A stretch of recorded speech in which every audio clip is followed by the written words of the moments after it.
We are going to continue on your work with your chase recalls. Last week when we introduced the chase recalls, what we were doing was have her help or restrain the dog.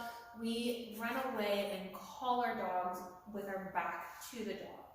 Now, I don't know about you, but I don't want to spend the rest of my life running away from my dog in order to get them to come to me. So what we want to start to do is fade away the running aspect while still keeping the dog driving to us. So this week we're going to change the picture a bit. Instead of calling our dogs with our back to them, we're going to face our dogs and we're going to stand up nice and tall and straight like this. So when I call my dog, I don't want to do this bending over or clapping. I want to stand up nice and tall. I'm just going to say come, and as soon as I see the puppy start to move towards me, then I'm going to take off running. So we're going to fade away the part where you run, and this is the first step of this. Now, I don't have a helper to hold Latte, so what I'm going to do is just toss a cookie away from her. I'll toss the cookie away. When she eats the cookie, then I'm going to call her, come, facing her, and then turn to run, and we'll see how it goes. Now, this is always better if you do have someone who's able to restrain your dog, because it creates a little bit of frustration, which makes them get to us quicker. But if that's not possible, we're going to improvise a little. So I'm going to put these two away. I'm going to get Latte out, and we'll get started on this. Come on, guys.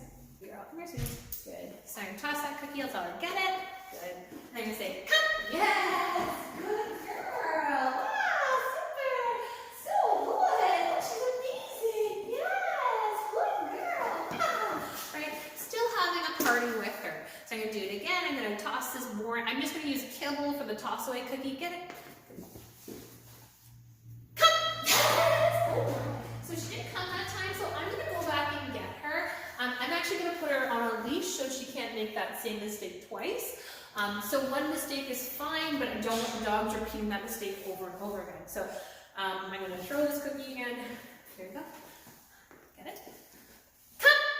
Yes! Good girl! So good! Amazing! What a good girl! Yes! Good girl! So good! Guys, sometimes mistakes happen. You'll call your dog come, and they won't come.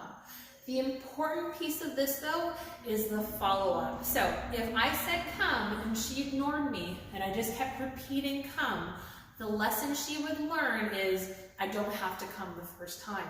So instead, what I did is I went in, I got her, I hooked the leash on, and we immediately did the exercise again. I want to show her that is not what I want.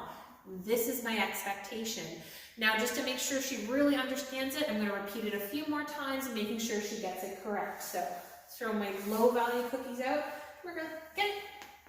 I'm going to say, come. Yes, good girl. Super. Wow. Good girl. Amazing. That's so good. Here we go. Get it. Come. Yes. Good girl. So the big takeaway with recalls, and I want to remind you, is just to practice recalls. Practice having them coming with calls over and over again. If a mistake happens, it's okay. You're going to fix it in the moment, just like I did with Latte. Clipped her on a leash, and we did that recall over again. Same thing with your dog. Now, if you see them making a lot of mistakes, that's a good indication that your dog should probably be on a leash more often than not. I don't want my dog rehearsing that they don't have to come when they're called. Or if you see a dog that when you call them and they don't come and you go to get them, they start to dodge away from you, that is a good clue that you should have them on a long line. Don't allow them to practice those naughty behaviors. So work this at home. If you have any questions, please let me know. Otherwise, happy training.